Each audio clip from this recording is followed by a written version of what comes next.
Bonjour à tous, vous êtes connectés avec l'émission qui vous parle de l'innovation et des mouvements qu'elle crée dans la société. Aujourd'hui, notre sujet, ce sera l'éducation à travers mon invité pour cette grande interview du vendredi. Il s'agit d'Alexis Kaufmann, il est chef de projet logiciels et ressources éducatives libres. On verra ce que ça veut dire exactement avec lui. Il est aussi responsable mixité dans les filières du numérique. Le tout au sein de la direction du numérique du ministère de l'Éducation nationale, de la jeunesse et des sports. Ensuite, Smartech se refermera sur l'actu du spatial avec son rendez-vous Smart Space. Mais sans plus attendre, je vous propose donc cette grande interview éducative.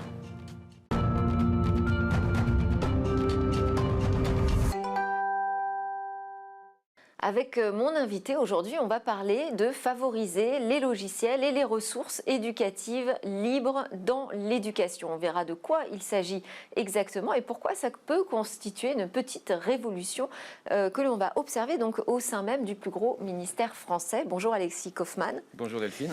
Merci beaucoup d'être l'invité de cette grande interview de Smartech. Vous êtes professeur de mathématiques, le cofondateur et premier président de Framasoft qui est aujourd'hui la plus importante communauté de promotion et de diffusion du logiciel libre et de la culture libre en France. C'est un projet qui est né d'ailleurs à l'Éducation nationale, puisqu'il est né en 2001 dans un collège du 93 où vous enseignez. À l'époque, vous sentiez la nécessité de créer de nouveaux outils, des outils différents de ce qu'on vous proposait ? À l'époque, donc c'était mon premier poste, donc c'était avant, au siècle dernier. Disons que l'informatique arrivait dans les établissements. Je me souviens qu'en plus, on était dans les zones un peu défavorisées, donc on avait eu des dotations, donc on avait une salle informatique flambant neuve. Et donc, voilà, que fait-on avec cette salle informatique ? Que peut apporter l'informatique à l'enseignement ? Et avec une collègue de français, nous avons monté un projet justement qui utilisait le numérique en personnalisant en vue d'en faire bénéficier nos élèves. Et c'est là que, en installant des logiciels, en allant à l'époque, aller sur Internet, c'était lent, c'était compliqué, etc. Mais c'est là que tout d'un coup, j'ai découvert des logiciels. Et puis petit à petit, j'ai vu qu'il y avait des différences entre le logiciel gratuit, logiciel libre, logiciel propriétaire. Ça m'a assez fasciné. Et voilà comment ça a commencé. Alors, on va revenir sur cette idée de communauté autour du libre, parce que ça fait quand même partie intégrante aujourd'hui de la mission que vous occupez au sein de la direction du numérique pour l'éducation nationale. Le service, le poste que vous occupez, il a été créé récemment à la suite d'états généraux du numérique pour l'éducation. C'était une demande des professeurs d'avoir un socle de ressources éducatives différentes de ce qui est proposé habituellement.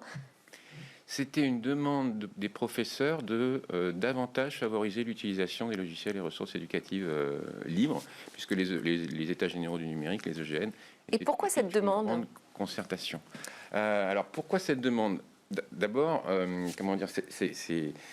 certains le demandent depuis très longtemps, dont moi, quand j'étais, je n'y suis plus, quand j'étais à Framasoft, parce que logiciel libre et éducation vont très bien ensemble, si vous me le permettez, dans le sens où, parce qu'on peut peut-être en profiter pour donner quelques jalons, dire un petit peu ce que c'est que le logiciel libre ou les ressources éducatives libres. Justement, parce que c'est toute la question, s'il y a une demande des professeurs, c'est qu'eux ont bien identifié quels étaient leurs besoins, mais alors qu'est-ce que ça veut dire avoir besoin de ressources libres ? Oui, voilà. Alors parce qu'on dit des ressources éducatives, on comprend bien, mais des ressources éducatives libres. Alors justement, logiciels et ressources éducatives libres, si vous voulez, pour les résumer, il faut voir ça comme des communs. Et pour les ressources éducatives libres, l'idée c'est que des cours, des activités, des ressources qui ont été préparées par des enseignants individuellement ou collectivement puissent resservir aux autres enseignants individuellement ou collectivement. Globalement, c'est ça, que l'information circule. Voilà. Maintenant, créer un hub, une sorte d'outil de partage de ressources. Voilà. Et pour le logiciel, les définitions, c'est vraiment l'auteur accorde à l'utilisateur 4 droits fondamentaux, qui est l'usage, l'étude, la modification, adaptation, amélioration, et la redistribution, et donc le partage. Mais Alexis Kaufmann, juste avant ça, à l'Éducation nationale, on fournissait des outils qui pouvaient être partagés par tous les enseignants. Oui. Sauf que, si vous voulez, oui, absolument. Par exemple, on peut fournir le manuel scolaire, mais ça, c'était avant le numérique. Le numérique a changé dans la mesure où on se retrouve... On a des éditeurs aujourd'hui qui fournissent des solutions propriétaires aux enseignants, à l'éducation nationale, et qui peuvent être utilisées très largement, Absolument. sans restriction. Donc, qu'est-ce que Absolument. ça change de dire, nous, on veut autre chose, on veut des ressources sous licence libre?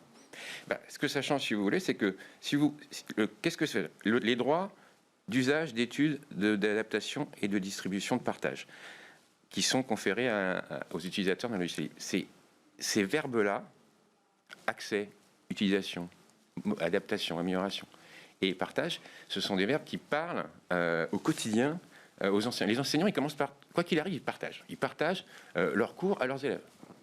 C'est la transmission. Donc, on est tous dans le partage et on a tous besoin. Et puis, les enseignants, pour préparer leurs cours, ils le font pas ex nihilo. Ils se renseignent, ils regardent ce que font les autres, etc. Ils adaptent, ils modifient, ils s'inspirent. Donc, on a besoin d'avoir des ressources à disposition dont on a le droit d'utiliser. Avant Internet, vous aviez le droit d'auteur classique, entre guillemets, le copyright, c'est tout droit réservé, le all right reserved, tout droit réservé aux auteurs. Donc, si on veut utiliser, il faut à chaque utilisation, demandez autorisation aux auteurs, qui vont vous accorder, parfois avec moyennant finances, etc. Très bien.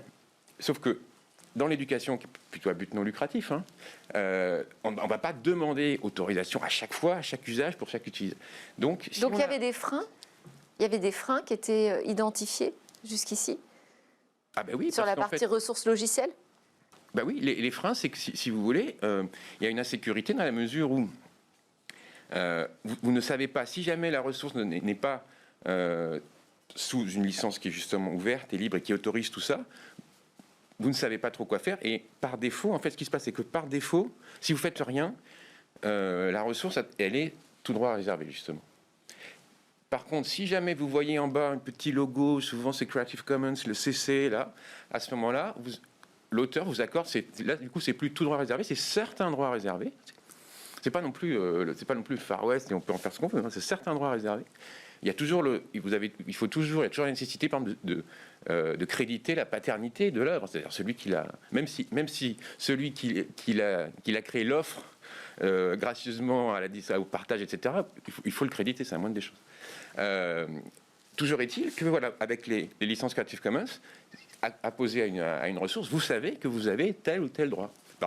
Le droit de ma modification, ou pas d'ailleurs, parfois c'est juste, vous avez le droit d'utiliser ma ressource, mais je ne veux surtout pas que vous y touchez, elle est gravée dans le marbre. Mais je dis ça, mais par exemple, typiquement, des sujets d'examen, les sujets d'examen, on ne va pas les retoucher parce que c'était une annale de bac, c'est comme ça qu'elle a été, donc voilà, elle est mise à disposition, mais vous pouvez ou pas avoir le droit de la modifier. Et puis, vous avez le droit ou pas d'en faire commerce. Il y en a qui jugent que c'est un frein à la... Si l'objectif, c'est la circulation du savoir, par exemple, typiquement Wikipédia, si c'est ça l'objectif, à ce moment-là, même, on autorise même les autres à en faire commerce, à intégrer les articles Wikipédia dans des applications, etc. etc. Et alors, donc vous êtes arrivé à la direction du numérique pour l'éducation pour l'éducation en 2021. Quel est le premier bilan? Est-ce que vous avez l'impression qu'il y a des lignes qui ont bougé déjà au sein du ministère et du côté du corps enseignant sur l'adoption de ces nouvelles ressources et de ces logiciels libres? Alors, il est un peu tôt pour faire un bilan. Je suis depuis septembre, depuis 6 mois. C'est aussi un peu un choc des cultures pour moi, parce que je viens du milieu associatif. Pour vous, c'est un choc des cultures, et c'est un choc des cultures aussi au sein du ministère? Il faudra leur demander. Ce que je veux souligner, c'est qu'on ne m'a pas attendu pour utiliser et faire du logiciel et des ressources libres dans l'éducation nationale. Bien sûr. Par contre... Mais on vous a attendu pour le favoriser, le mettre en avant? Pour le structurer, voilà, pour qu'il y ait une stratégie et un plan d'action dédié, voilà, au sein de l'administration. Et ça veut dire qu'il y a eu une opération, un virage qui a été pris par le ministère sur cette question? Un virage, en tout cas une écoute, puisque justement l'objectif de ces concertations, c'est de déboucher sur des propositions émanant du terrain. C'est ce qui a été fait. Il y a une quarantaine de propositions, dont une justement qui était sur favoriser le libre éducatif. Moi, ce que je veux dire, c'est est-ce que ça peut faire bouger les lignes, par exemple, sur le rapport qu'entretient l'éducation avec les grands éditeurs de solutions propriétaires? On sait que les GAFAM ont énormément d'ambition aussi sur l'éducation. Est-ce que ça peut bouger les lignes, ce type d'initiative en faveur des ressources libres? Moi, je dirais surtout que ça peut rendre service aux enseignants et à leurs élèves. Parce que si jamais... parce que, donc, ce que je vous disais, il y a beaucoup de création et de partage, mais c'est très foisonnant, mais parfois c'est un peu illisible. Et puis, la ressource, elle apparaît à un endroit, et puis elle n'est pas forcément pérenne. Vous avez, en plus, nous, on est, comment dire, il y a l'administration centrale, mais aussi il y a tous les territoires, il y a la décentralisation académique, etc. Donc, voilà, déjà, il y a cette notion de où les trouver, ces ressources éducatives. Elles existent, où les trouver, donc peut-être mieux cartographier, rendre plus lisible. Parce que ça peut être aussi une initiative personnelle d'un enseignant et qui pourrait servir à beaucoup d'autres, mais qui n'est pas repéré, pas identifié, pas connu. Oui, voilà, moi, quand j'étais à Framasoft, c'est un acronyme pour français, mathématiques et soft, c'était les logiciels. Et c'est parce que ce projet à Bobigny que vous aviez évoqué, je l'ai monté avec une collègue de français qui a ensuite créé une association qui s'appelle Weblet. Weblet, principalement, le service principal qu'il offre, c'est sur un site un dépôt et un partage d'activités pédagogiques, de séquences pédagogiques pour les enseignants de lettres, de français. Et moi, j'ai 20 ans de carrière, et combien de fois j'ai entendu les collègues de lettres dire « Mais quand j'ai commencé mon métier, mais vraiment, quelle mine d'or ça a été !» Et quelle providence pour moi de trouver Weblet qui m'a offert des séquences clés en main, que j'ai pu utiliser clés en main, que j'ai pu adapter, parce que si j'avais dû tout refaire tout seul dans mon coin, j'aurais passé un temps fou en préparation de cours. Et ce temps fou en préparation, ou en évaluation, il y a aussi on peut aussi partager les devoirs, les contours. Tout ce temps gagné, ça a été consacré aux élèves, à l'individualisation, voilà, à les accompagner dans le parcours, etc. Voilà. Donc, c'est plutôt que l'opposition avec les grands groupes, etc. Je vois surtout que ça répond à un besoin, à un service pour les enseignants. Et tout ce monde-là peut cohabiter. Hein. Je sais pas, le libre, c'est pas l'alpha et l'oméga de l'éducation. Mais ce qui est certain, c'est que... Il y avait besoin de structurer cette offre, en fait. C'est ça que vous dites. Pas forcément cette offre, mais de structurer cette créativité, ce partage. Et puis, il faut aussi voir que... Donc, moi, je vois passer du partage tous les jours sur les réseaux sociaux. Par exemple, il y a des enseignants sur des groupes Facebook, sur Twitter, sur leur Google Drive, etc. C'est très bien, sauf que... d'abord, justement, c'est sur Facebook, Google, etc. Donc, ça peut poser certains problèmes. Et ensuite, on les voit passer. Et puis, 3 jours après, on sait « Ah oui, il y avait ça, c'était très simple. » Et puis, c'est perdu, quoi. Voilà. Et puis, le format n'est pas forcément un format qui va être adapté à la modification. On va vous dire, voilà, oui, bien sûr, vous pouvez le partager, mais on vous donne le PDF. Le PDF, c'est un format d'impression qui c'est pas le format source qui permet le texte qui va véritablement adapter, remixer, etc. Donc, il y a tout ça qu'on peut améliorer. Toujours est-il qu'il y a des professeurs qui partagent. Ensuite, il y a une autre problématique, c'est que ces professeurs qui partagent, est-ce que l'institution incite les professeurs à partager ? C'est une vraie question, parce qu'un professeur, comment dire, pour lui, avant tout, son travail, c'est son emploi du temps, ses heures devant ses élèves. Voilà. Et il n'y a pas forcément cette culture d'abord de travailler ensemble, et puis de mettre à disposition pour les autres. Voilà, il y a tout ça un petit peu à favoriser à plus large échelle. Et alors, c'est ce que vous allez prêcher, la bonne parole, là, à Lyon, parce que vous partez à Lyon pour la journée du libre éducatif qui est organisée à l'ENS de Lyon. C'est l'idée, c'est de mobiliser les professeurs autour de ces notions de partage, de nouveaux outils numériques. Alors, vous me demandiez... évangéliser. Alors, vous dites prêcher, évangéliser, c'est, comment dire... ce sont vos éléments de langage.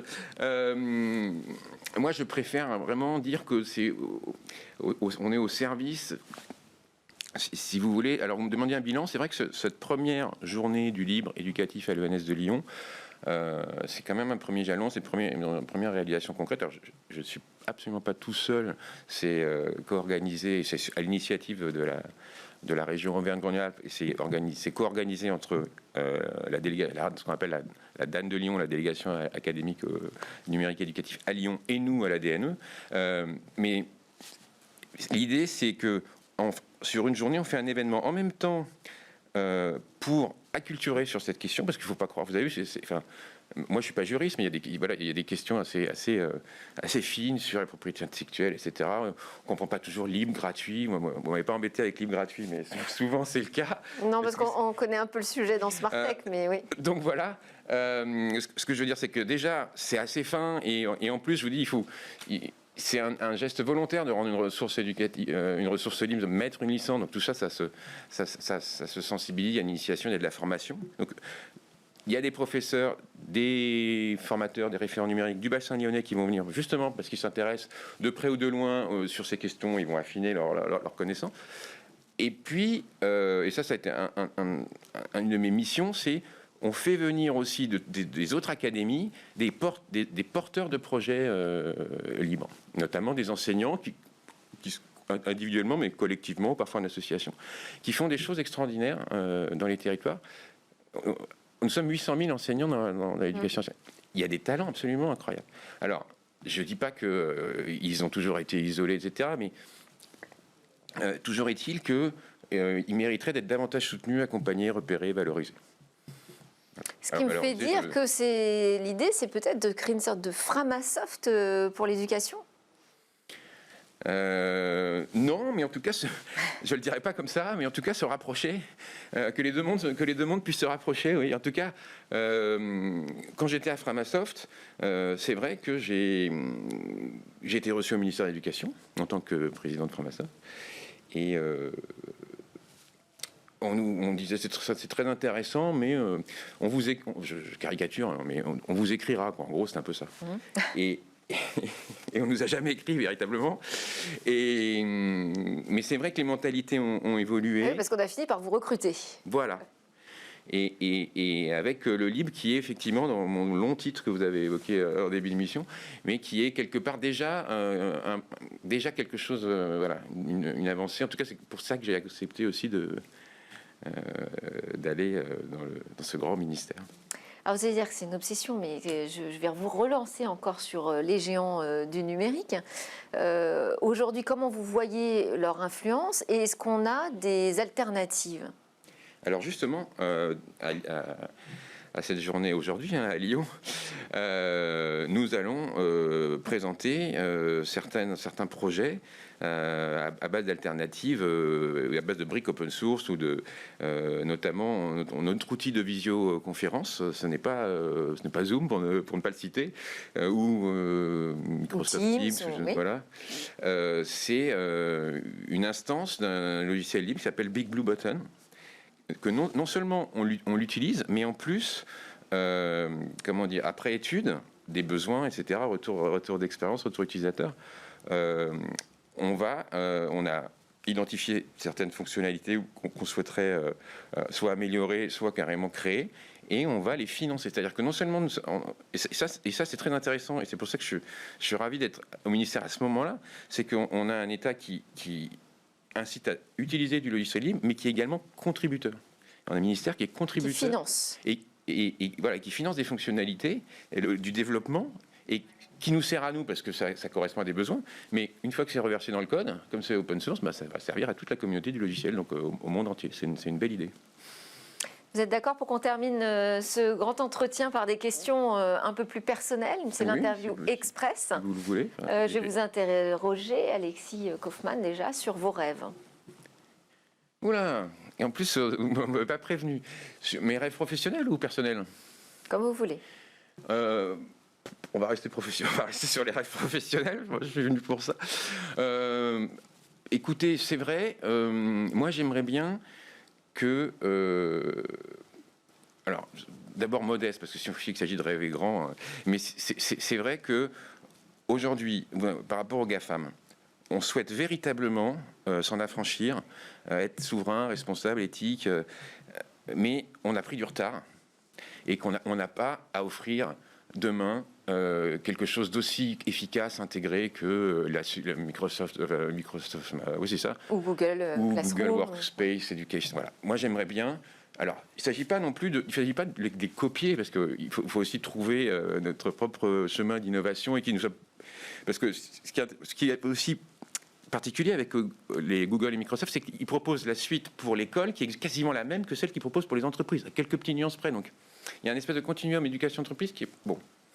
On a peu de temps.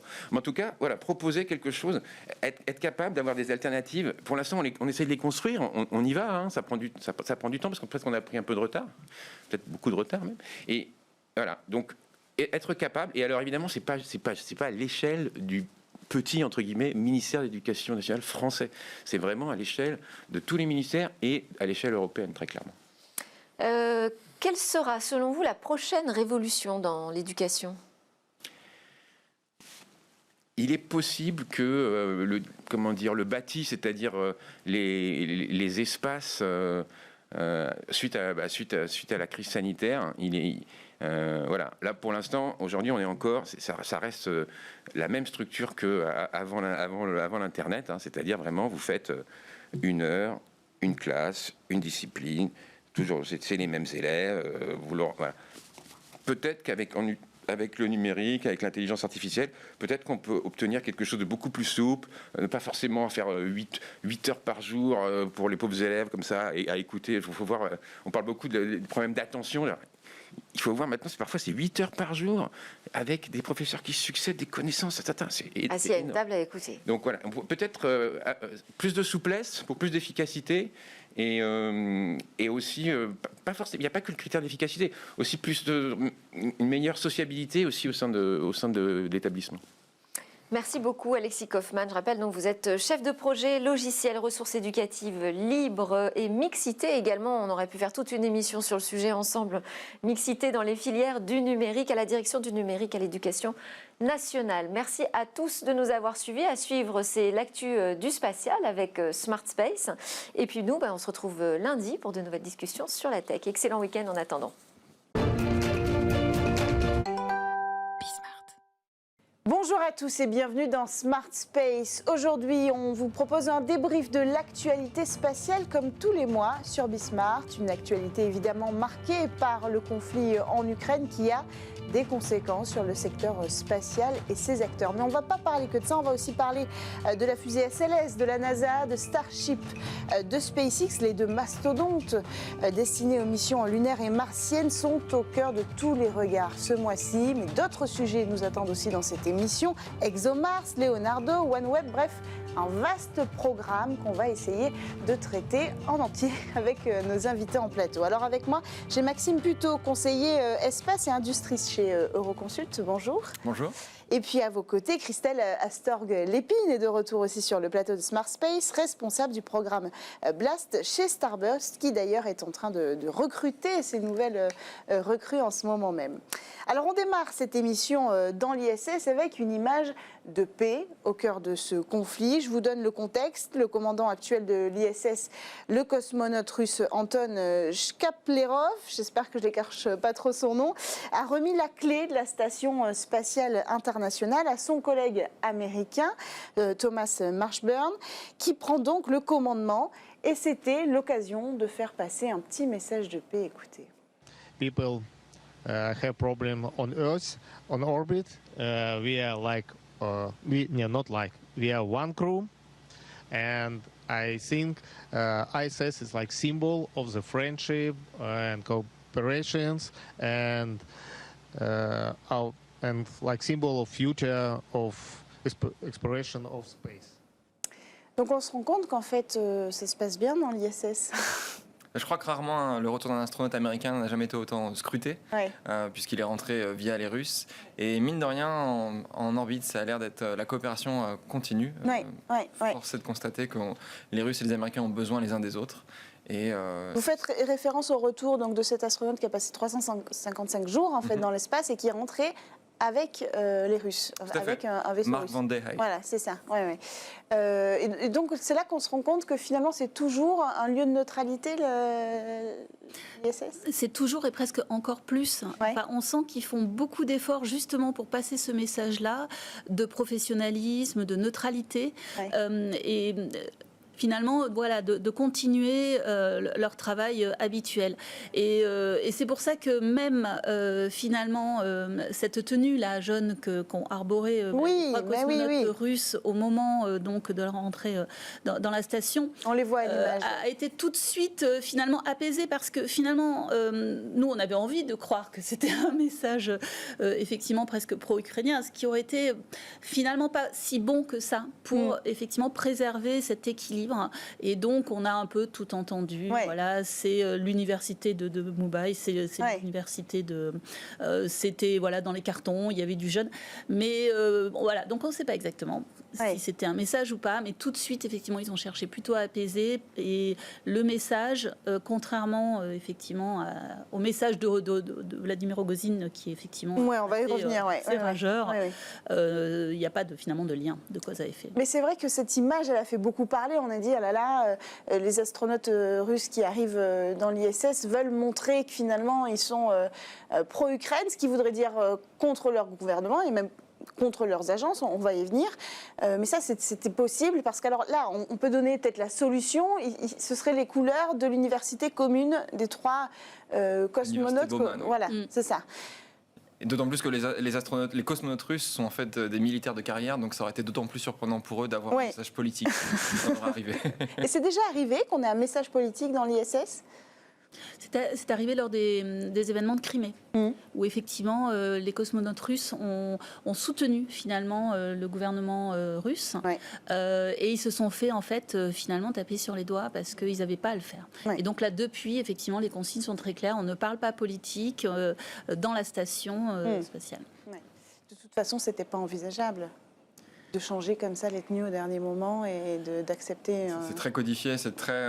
Il y a une organisation logistique assez complexe, donc oui, ça aurait été largement spontané et pas possible dans la configuration actuelle. Alors après ce message de paix qu'on a vu ensemble, on va redescendre sur Terre au sens littéral comme au sens figuré, parce que l'ISS est aussi un sujet de tension ici sur Terre. Vous en avez parlé. Dimitri Rogozin, qui est le directeur de l'agence spatiale russe, a eu des mots assez forts, des tweets notamment assez forts. Il a dit, si vous bloquez la coopération avec nous en parlant des États-Unis, qui sauvera l'ISS d'une sortie d'orbite incontrôlée et d'une chute sur les États-Unis, ou bien, 3 petits points, l'Europe. Donc ça veut dire qu'on est quand même sur une escalade assez rare, sans précédent, j'ai envie de dire. Rogozin est quand même un Twitter compulsif. C'est un peu l'Elon Musk russe, quoi. Exactement. Sur ce sujet. Et puis souvent, ils sont amenés à se répondre. En 2014, lorsque les Américains dépendaient encore des Russes pour accéder à la station, il disait qu'en cas de brouille avec les Américains pourraient se contenter d'un trampoline pour accéder à l'ISS. Aujourd'hui, les Américains sont autonomes, mais il est vrai que le directeur de l'agence spatiale russe fait passer énormément de messages politiques, et on l'a même vu sur le train qui transporte Soyouz, avec le Z qui est le symbole de l'intervention militaire en Ukraine, le Soyouz qui transportait des OneWeb qui a été enlevé de son pas de tir.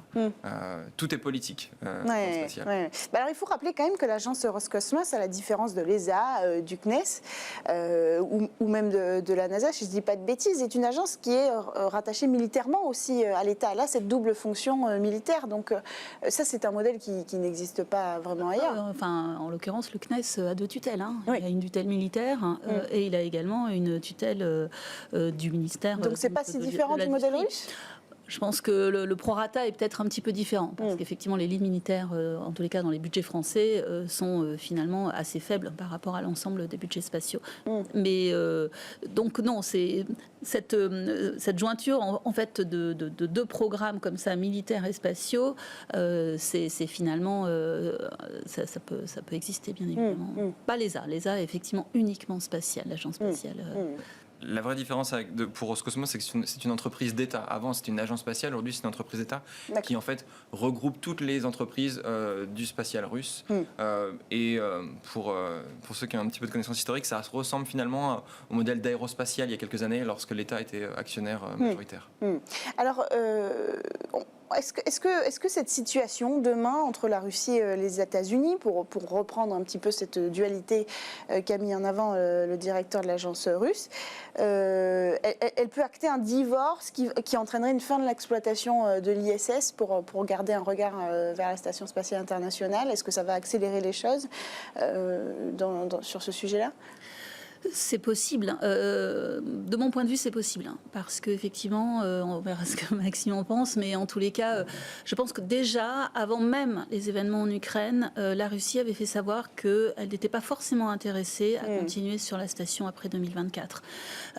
Et donc, effectivement, ça risque non seulement d'accélérer peut-être côté russe, mais on ne sait pas, même côté international, parce que finalement, les Américains, voire même d'ailleurs les autres, ont d'autres envies. Ils ont envie d'aller sur la Lune et pour ça, il faut des budgets. Donc, il y a le programme Artemis qui est en train, effectivement, de prendre corps. Du coup, finalement... Ça remet un peu tout sur la balance. Je pense que ça risque effectivement d'être un déclencheur facilitateur pour cette décision qui est dure à prendre. Parce que, oui, ça fait quand même... presque 23 ans qu'elle est là, c'est toujours difficile. Donc 2030, c'est plus un horizon si certain pour la fin de la station? Pas de mon point de vue. L'ISS est un peu dans son crépuscule. Les Russes ont mentionné l'intérêt pour le choix pour eux de l'arrêter en 2024. Les Américains souhaitent la poursuivre en 2030. La vraie question qui se pose, c'est l'alternative. Les Américains sont en train de développer et de stimuler leur industrie pour avoir des stations spatiales privées, tout en allant sur la Lune, de manière à continuer à occuper l'orbite basse. Et dans ce contexte-là, il est clair que l'intérêt pour l'ISS va décroître. Et finalement, le retrait des Russes, il est relativement impossible, puisque les systèmes sont interconnectés, les modules dépendent les uns des autres, mais peut-être que la participation ou les fréquences ou les rotations seront réduites et finalement devraient s'arrêter. Surtout qu'elle est vieillissante, cette station. Oui, donc à un moment donné, il y aura peut-être les moyens, si on retire le budget russe, d'entretenir cette station spatiale. Après, concernant effectivement les menaces de Rogozin sur le fait que la station spatiale du coup pourrait tomber sur Terre avant la fin de l'année, là aussi, je pense que les Américains peuvent chercher, mine de rien, finalement des solutions. À l'époque, c'était un engin européen qui était aussi capable de faire ça, c'était l'ATV. Donc un module automatique en fait lancé par Ariane 5, qui avait été bien sûr dessiné pour être capable de faire ça, mais aujourd'hui on sent que même Crew Dragon, si on y travaillait un petit peu, pourrait être en capacité, à mon avis, assez rapidement de faire le job. Alors on va revenir en Europe. L'Europe qui voit sa mission martienne ExoMars s'éloigner petit à petit. On est obligé d'en parler parce qu'en fait c'est directement lié avec l'actualité en Ukraine, avec ces nouvelles relations qui s'installe en Europe avec l'agence spatiale russe. L'agence spatiale européenne a officiellement annoncé le report du lancement de la sonde ExoMars, qui doit donc acheminer à terme un rover sur la planète Mars. Mission menée jusqu'alors en coopération avec la Russie. Oui, le mois de mars est cruel pour la planète rouge. C'est très, très joli comme formule. L'ESA a annoncé son retrait, qui est une conséquence du choix de ses États membres, ce qui repousse d'au moins 4 ans, voire 6 ans la mission, puisque on accède à Mars par des fenêtres de tir de 2 ans, en fonction de l'alignement des planètes. Sans atterrisseur, l'Europe doit soit en concevoir un, soit se tourner vers un pays qui est en mesure d'en avoir un, peut-être les États-Unis. Et du côté des Russes, il s'agit maintenant de trouver un passager à son atterrisseur. Alors, est-ce que les Russes feront eux-mêmes un rover? Est-ce qu'ils iront se tourner vers la Chine ou les pays du Golfe, avec qui ils ont déjà noué des partenariats? Ça reste ouvert comme sujet. Mais ça veut dire que là, il y a des opportunités technologiques. Est-ce qu'on a les moyens? Déjà, est-ce que ça veut dire que la Russie est exclue définitivement du projet? Est-ce qu'on a les moyens de la remplacer? Par rapport au définitif, il me semble que par rapport à la guerre, si elle devait s'arrêter demain, tout ça serait presque réversible en fait. Donc parce que ça ne plaît à personne finalement cette séparation avec les Russes quand même. C'est nos partenaires de toujours, notamment en Europe. Donc à mon avis, rien n'est irréversible, enfin je l'espère. Tout va dépendre un petit peu de la durée, effectivement, de cette guerre. Et là, pour le coup, sur ExoMars, effectivement, on a 4 ans devant nous pour rebattre les cartes industrielles. Par contre, oui, effectivement, c'est l'occasion de se doter de moyens supplémentaires. Mais finalement, ce qui nous manque aujourd'hui en Europe, ce sont vraiment des choses extrêmement coûteuses. Donc, si on devait effectivement développer ça, même en 4 ans, on aurait quand même beaucoup de mal. Oui, ce ne sera pas l'occasion de rebattre un petit peu l'équilibre du secteur. S'il y a une ambition politique de s'éloigner des Russes, elle aura vraiment un coût et il faudra être prêt du coup à l'assumer. D'accord. Ouais, ou le faire en partenariat avec quelqu'un d'autre. Donc l'idée c'est ça aussi, c'est que ça rééquilibrera les partenariats. Jusqu'à présent, il y avait quand même une présence très forte, un partenaire historique avec la Russie. Peut-être qu'on peut voir, je sais pas moi, se redessiner. Après, on a déjà beaucoup travaillé avec les Américains, puisqu'on a eu la mission InSight, donc pareil avec la NASA, JPL, donc... Ces partenariats finalement franco-américains pour aller sur Mars, on l'a déjà fait. Là, l'idée, effectivement, c'était d'aller encore plus loin, puisqu'on avait nous-mêmes le rover, enfin en Europe, ce qui était quand même plutôt sympa. Donc oui, on peut encore, effectivement, à mon avis, se tourner relativement facilement vers les Américains, où il suffit finalement de payer un service. Alors on enchaîne avec un autre sujet, on va parler de OneWeb qui a annoncé le choix de SpaceX pour envoyer sa constellation plutôt que Soyuz pour ses prochains lancements en tout cas, un changement qui aura de lourdes conséquences peut-être pour l'Europe. Eh ben, nécessité fait loi. OneWeb a des besoins de lancement et aujourd'hui, il n'y a que SpaceX qui a cette capacité-là à augmenter ses cadences. L'Europe est en pleine transition entre Ariane 5 et Ariane 6 et les concurrents américains ou japonais sont aussi dans la transition. Les Indiens sont en ce moment ressentent encore les effets de la pandémie, puis les Chinois de toute façon sont hors du sujet concernant des satellites avec des composants américains. Donc oui, c'est l'ennemi héréditaire, enfin théorique, qui devient fournisseur de OneWeb pour sauver finalement OneWeb et le déployer à temps, puisque la moitié de la constellation est en orbite. Attendre, c'est aussi avoir des satellites en orbite qui vieillissent. C'est un service qui n'est pas encore disponible pour les utilisateurs et qui du coup ne génère pas de revenus pour la société. Donc le pragmatisme a conduit OneWeb à choisir SpaceX. Oui. C'est un coup dur pour Ariane Group, parce que c'était quand même une très très grosse commande. Il faut rappeler peut-être pour les gens qui n'auraient que donc c'est Ariane qui commercialise. C'est Ariane Group qui commercialisait en fait Soyuz en Guyane. Voilà. Donc effectivement, dès le début des événements, on va dire que l'ensemble des Russes qui opéraient Soyuz en Guyane ont quitté finalement la Guyane. Donc le lanceur Soyuz n'est plus tiré de Guyane jusqu'à nouvel ordre. Et à mon avis là pour le coup, je pense que c'est fini. Ouais. Et du coup effectivement, le lanceur qui naturellement devait remplacer Soyuz en Guyane, c'est Ariane 6, donc qui doit arriver d'ici la fin de l'année. Perdre le contrat de OneWeb, c'est très lourd. Et ça veut dire que, une fois de plus, certainement que les États membres vont devoir finalement compenser cette perte financière commerciale d'Ariane Group, de manière à maintenir finalement un équilibre financier. Oui, après la pandémie, c'est une lourde attaque pour le groupe. C'est dur. Non, c'est dur pour Arianespace. C'est un mauvais alignement de planète. Puisque Soyuz devait être aussi le lanceur de la transition et de recevoir une partie des satellites qui auraient dû être lancés sur Ariane 6, qui est en retard.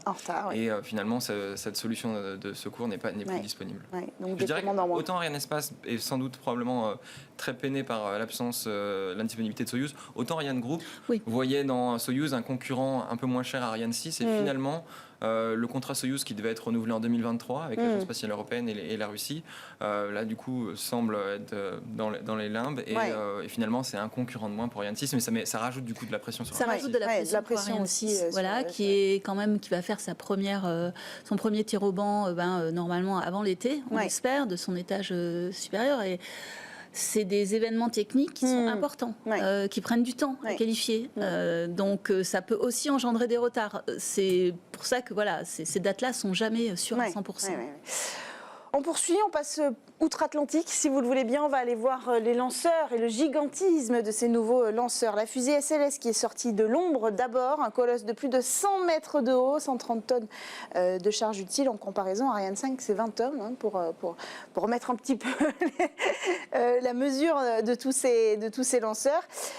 Donc le Space Launch System, il a effectué son rollout, on l'a vu sortir, il doit rejoindre une aire de lancement pour subir de nouveaux tests. C'est ce que vous voyez à l'image, c'est assez colossal, c'est assez impressionnant de voir un lanceur de cette dimension-là. L'idée, c'est quoi? C'est de le lancer quand, cet énorme mastodonte? L'objectif, c'est de le lancer dans l'été. Évidemment, c'est un programme qui a 11 ans, qui a connu quelques retards et quelques dépassements de budget. On est à plus de 20 milliards de budget, mais c'est le lanceur qui doit permettre aux Américains de retourner autour de la Lune, puis à la surface de la Lune. Pourquoi on construit un aussi gros lanceur? L'idée, c'est quoi? C'est que pour le deep space, pour l'exploration plus lointaine, on a besoin de passer à ce niveau-là? On n'a pas le choix, parce qu'aujourd'hui, on a ce type de propulsion qui fait qu'effectivement on est obligé d'avoir beaucoup de moteurs et puis effectivement des tailles effectivement de lanceurs qui permettent d'aller aussi loin en fait. Donc effectivement pour l'exploration, pour aller sur la Lune et en tous les cas envoyer, parce que c'est ça qu'on veut faire, c'est quand même envoyer finalement des modules, soit pour les déposer sur la Lune, soit pour faire une station lunaire. Donc ça effectivement il faut de très très gros lanceurs. SpaceX aussi a dévoilé le sien avec Starship, qui donc là, je vous donne dimension 50 mètres de haut et 100 tonnes de charge utile, mais un lancement reporté a priori, donc on ne va pas tout de suite les voir décoller. Oui, le temps d'Elon Musk n'est pas forcément celui de la FAA, l'autorité de régulation américaine des lancements, et celle-ci constate que le site sur lequel SpaceX s'est implanté, donc Boca Chica, la frontière du Mexique au Texas, avait obtenu une autorisation pour lancer des Falcon 9 et des Falcon Heavy. SpaceX a changé ses plans et du coup a développé Starship, et la FAA a rappelé SpaceX alors en disant qu'il fallait une nouvelle autorisation. Il y a tout un processus d'enquête environnementale qui retarde d'autant l'autorisation pour Starship. Bon, alors un dernier mot avant de conclure, parce qu'il nous reste que quelques secondes. Pour finir, Leonardo qui annonce céder ses activités de satellite GES. C'est donc Leonardo, pour rappel, géant italien de l'aéronautique et de l'aérospatiale. Quelle est la stratégie? À qui d'abord il va céder ses activités de satellite? Il va les céder à SES, donc, qui est effectivement, on va dire, l'opérateur finalement historique, donc c'est assez naturel. Mais, quelle est la stratégie alors? La stratégie, c'est vraiment de se recentrer sur plutôt le militaire, qui finalement lui a été plutôt favorable pendant la crise, où il a fait à peu près, on va dire 50% de profit, alors qu'il ne s'y attendait pas forcément. Donc là, effectivement, on a un choix stratégique de recentrement par rapport effectivement au profit spatial, qui n'est pas du tout à la hauteur de ce qu'il a côté militaire. Plus généralement, dans un contexte de concurrence des opérateurs traditionnels avec les nouveaux opérateurs, type Starlink, l'idée pour les opérateurs qui autrefois étaient juste des loueurs de tuyaux, là il y a une logique d'aller plus bas dans la chaîne de valeur et d'aller vers leurs clients. Et un client qui en effet qui a les poches pleines, c'est l'armée américaine, donc du coup ça a du sens d'aller directement vers le client et de lui vendre pas revendre uniquement de la capacité, mais vendre du service, des antennes, et c'est un bon client en ce sens-là. Merci à tous les deux d'avoir pris le temps de débriefer ces actualités assez riches. On a réussi à aller à peu près jusqu'au bout pour aujourd'hui. On se retrouvera évidemment pour reparler de toutes ces actualités sur le secteur spatial.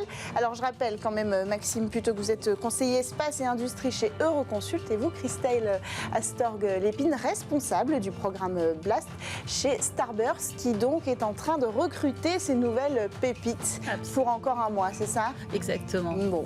Merci à tous les deux d'avoir participé à cette émission. Merci à tous de nous avoir suivis pour ce débrief de l'actualité spatiale pour le mois de mars. On se retrouve très vite sur Bismart.